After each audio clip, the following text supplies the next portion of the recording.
jail booth became a confessional, full of admitted sins, forgiveness, and answered prayers. In the midst of his ramblings about how and why he could do better, I heard myself mumble, "Brother, we need you." We are back, Brother Marty, second segment of the Black Man Lab Afterflow here in Savannah with these two young brothers. A brother who is very young and very familiar with the Black Man Lab. Very. Straight from the ATL, but now in Savannah, at Savannah State University. How you doing, brother? I'm doing good. Introduce yourself to the world. All right, my name is Anwar Kanyama-Jackson. I am a sophomore at Savannah State University studying in marine biology. I'm an actor and an activist.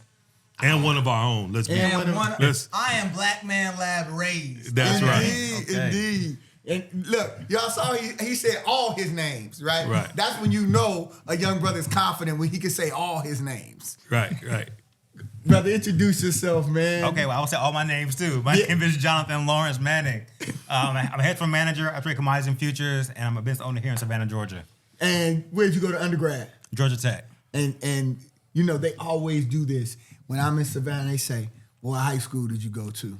Tell them, where'd you go to high school? Jenkins, the best one. All right. Hey, man, y'all have high school wars the way we have high school wars in Chicago. Yeah, Everybody's right. You from Chicago? Well, what high school did you go to? Right. Yeah. Man, Definitely. Man, it was beautiful, Brother Marty. Yeah. We got this second session with these young brothers. Let's shift it a little bit. Yeah. What do y'all see the future looking like after you come out of an experience like this? What did it do for you? What did you feel tonight?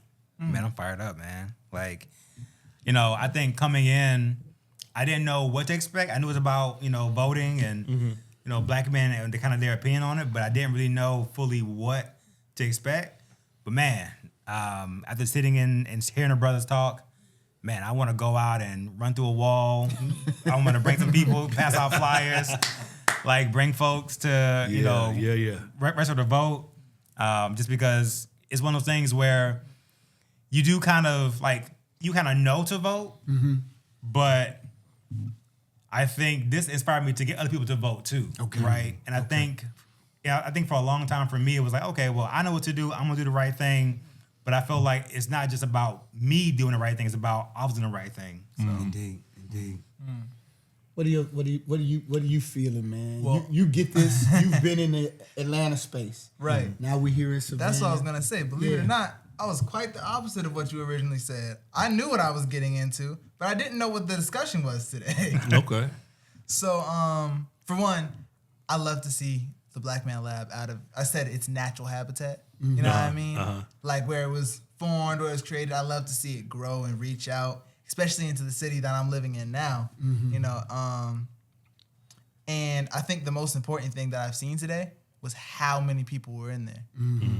Like they had no idea what they were getting into. Like you said, they heard one hope and got in, and it was a full room. Right. And that was just so important to me. Because it shows that no matter what city you're going to, no matter where you are, black men are looking for a place to just be. Indeed. Let me ask this on the heels of that statement you just made. What do you think is the takeaway? What do you think was the most important piece that was shared in the room tonight from both of you guys? The information is key. I think we talked a lot about voting and getting people to vote, and I feel like that was such a powerful part of it. But I feel like getting to the root of the problem, why people aren't voting, was the most powerful part of it. Because a lot of people, let's say, didn't know how, or didn't know they could get their voting rights back, or didn't know the importance of it, or things like that. A lot of the times you hear people just go, oh, well, your ancestors fought for you to vote, so you should vote. And that's not pushing a lot of people. Today, I think I've heard reasons to vote. So, yeah, that's the most important takeaway. Yeah, I think definitely, like, hearing the trickle-down effects of, the effects of voting, right? Right. I think somebody made a statement about, it doesn't really matter who the president is because they're going to make money either way. But, like, to hear that, kind of brothers giving a civics lesson in 30 seconds. Took me back to middle school, right? Like, to be able to realize that, okay, like it's not just about, you know, the kind of the headline Supreme Court, you know, well, I guess not the Supreme Court, but like the president, you know, and kind of the bigger offices, but like locally, you know, the federal, and even being able to understand that, you know, the president has a bunch of trickle down effects that appoints different judges and whatnot. I mean, that was to me was the most great takeaway, because just hearing that and just realizing that yes, you should vote, but Brother Anwar just said the trickle down effects of it and the purpose as to why you're voting, beautiful. Yeah. I just, there were a lot of beautiful moments tonight for me. One was to see you educate brothers about what you do for a living. Yeah. I thought that was dope, right? man. Because it's, you know, I'll be quite honest with you in terms of just like having a conversation with someone who is a hedge fund owner is just rare. Yeah. A brother, you know, that's rare. And for you to explain to the men in the room, many of whom, you know, didn't know what a hedge fund was. Sure. Don't know what you do, and for you to do it with a level of humility, you know, like, hey, here's what it is, boom, boom, boom, boom, and brothers receive you. And I hope, what did you feel, man? Because I thought that was just dope. Yeah, you know, it was, moments like that I appreciate, because you're right. Like, so funny story, the first time I said I run a hedge fund and a barbershop, people thought I had a lawn care business. And I was like, You alluded to that. yeah, I was like, okay. And so, but the fact that there's work to be done, I appreciate that I get to be able to do that, because I feel as though I do have a unique gift that God gave me. Yes. And to be a black man in Savannah of all places, to be able to use that gift is very unique. And so I'm here for a reason. And so anytime I get a chance to share that knowledge, to be able to, you know, share what I can do or what this industry is a blessing, because my biggest goal, even though, yes, I run a hedge fund and yes, I can't discriminate, you know, on who invests in the hedge fund, I'm really investing for us. Right. Right? Yeah. Like, the fact that my goal is to, yes, manage money, but my real, like, heart goal is to increase the wealth of black people. Indeed. Right? Like, I think there's so much wealth in the world. There's so much opportunity, but if you're not exposed to it, you literally can't see it. Right. And firsthand, I know that experience, because growing up, my parents are basically civil servants. So they had a pension. So they had no need to even know about the financial markets.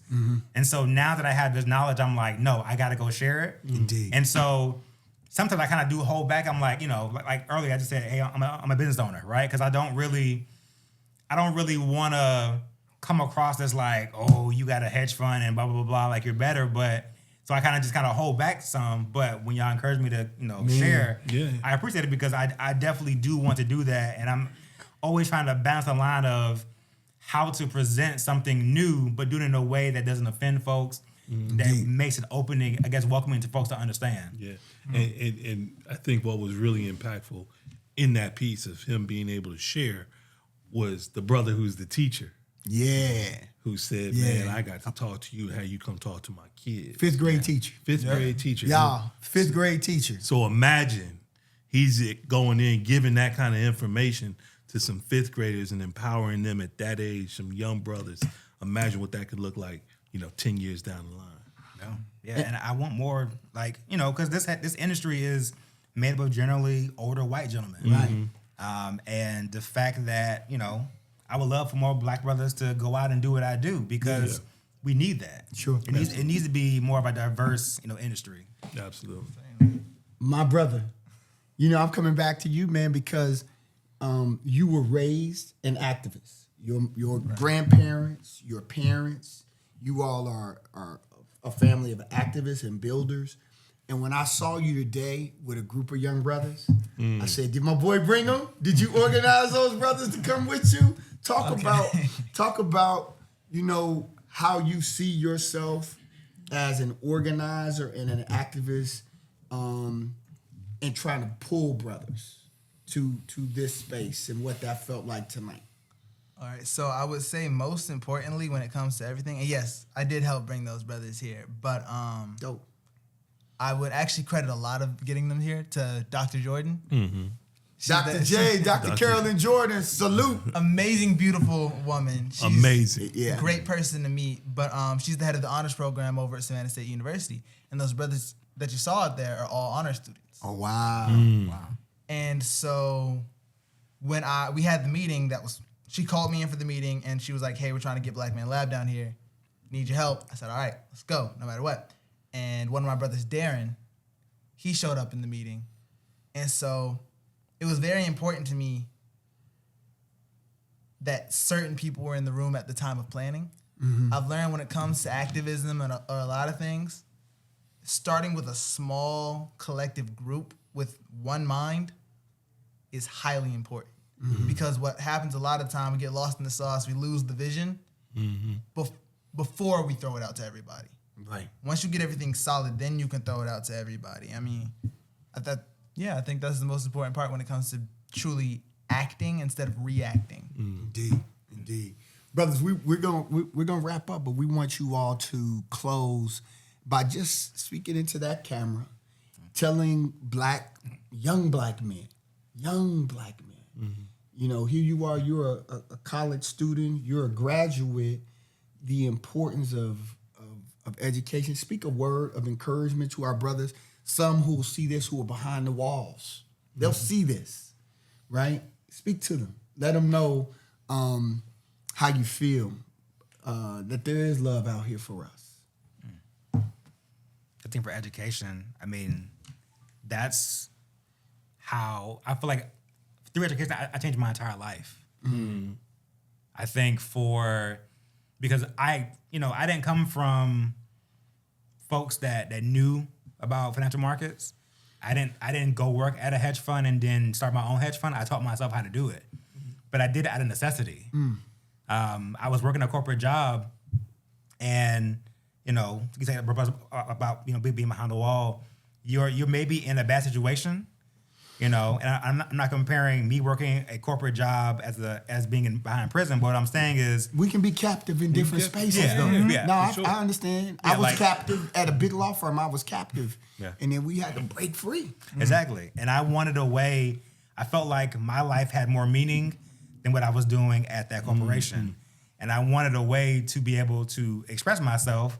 But of course, I needed a way to teach myself a skill that was valuable so I could actually leave, right? Because you get in those places and you kind of have those kind of golden handcuffs with the salary and the benefits and all the perks and stuff like that. And so I said, okay, I need to get out of here. I feel like my life has more value, but I had to teach myself something. I had to teach myself a skill so I could go ahead and do that. And I feel like with education, no matter where you are, no matter what circumstances that you are facing, you can learn something to better yourself. You can learn something, read something, try something that will allow you to escape whatever circumstances that you're currently in. And I feel like education is that key.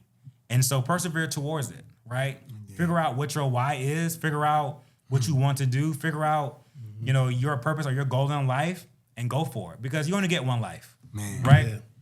This is not, there are no second chances. You get one take.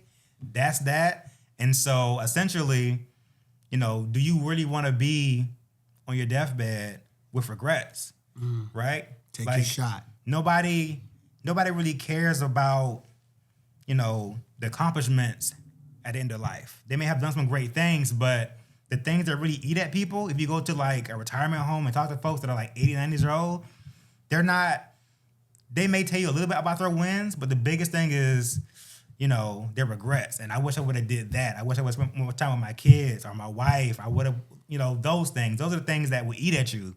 And so I feel like to a brother that is looking at this video right now, whatever you want to do in life, do it. That's positive. Do it with zeal, with zest. Like, just go after it because you only get one chance. And you don't want to regret not doing that later in life. Appreciate you. All right, well, honestly, just to say, very similar, go after something that's like, not necessarily even just your dream, more like your calling in life. I had someone who asked me today, because we were just in a conversation, and it was actually Dr. Jordan. She asked me, okay, well, what is your calling? And I looked at her and I had to swallow all my pride at that very moment and go, I honestly don't know. So sometimes, honestly, I just get out there and do what I can until I find it. I mean, I feel like a lot of people spend so much time searching for their purpose instead of just acting and letting it come to them. You know what I mean? Follow what you can do. You'll find what you want to do. Indeed. That's Well, it. brothers, we appreciate you all. You are young brothers, and people often say, you know, you are our future. And I say, and we at the lab say, you are our now. Right now, you are. And we need you. We believe in you. We appreciate you. And more than anything else, we want brothers to know we love you. Yeah. We love you like we love these brothers right here. So we're going to close it out, bro. Marty? You link up with us? Yes, sir. all right. And brothers, just repeat after me. I am a link in this chain, I'm a link in this chain, and it won't break here. and it won't break here. Ashe. Ashe. All right. All right. All right. Thank y'all. Thank you. The jail booth became a confessional, full of admitted sins, forgiveness, and answered prayers. In the midst of his ramblings about how and why he could do better, I heard myself mumble, "Brother, we need you."